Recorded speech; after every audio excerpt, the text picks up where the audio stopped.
நம்ம இன்னைக்கு stock market கிளாஸ்ல பார்க்க போறது வந்து ஐபிஓ எப்படி வாங்குறது. ஃபர்ஸ்ட் நான் தேங்க் பண்ணிக்கிறேன். இந்த ஸ்டாக் மார்க்கெட் கிளாஸ்க்காக கிட்டத்தட்ட மோர் தென் 19 பீப்புள் சப்ஸ்கிரைப் பண்ணியிருக்காங்க. நிறைய வீடியோஸ் இந்த ஸ்டாக் மார்க்கெட் பற்றி போடுறேன் நான். பார்த்தீங்கன்னா ஐபிஓ வந்து நீங்கள் உங்களுக்கு ஃபர்ஸ்ட் டிமேட் அக்கௌண்ட் இருக்கணும். இப்போ டிமேட் அக்கௌண்ட் பார்த்தீங்கன்னா எல்லா ஸ்டேட் மேபி நேஷனலைஸ் பேங்க்லையுமே லிங்க் பண்ணி டிமேட் அக்கௌண்ட் இருக்கு. இல்லை செப்பரேட்டாக நீங்கள் ப்ரோக்கரேஜ் ஃபார்மில் டிமேட் அக்கௌண்ட் ஓப்பன் பண்ணிட்டு பண்ண முடியும்.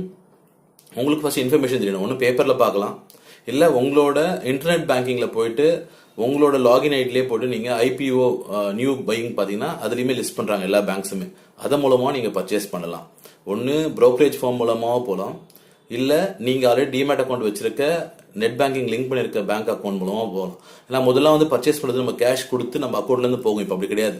ஒரு 15,000 இல்லை 20,000 இல்லை 1 lakh வரும். அது மட்டும் தான் பிளாக் ஆகிருக்கும் நம்ம அக்கௌண்ட்லேருந்து. கேஷ் வெளியே போகாது. நமக்கு ஷேர் அலர்ட் ஆச்சுன்னா நமக்கு வந்துடும், இல்லைனா ஷேர் வரும், இல்லைனா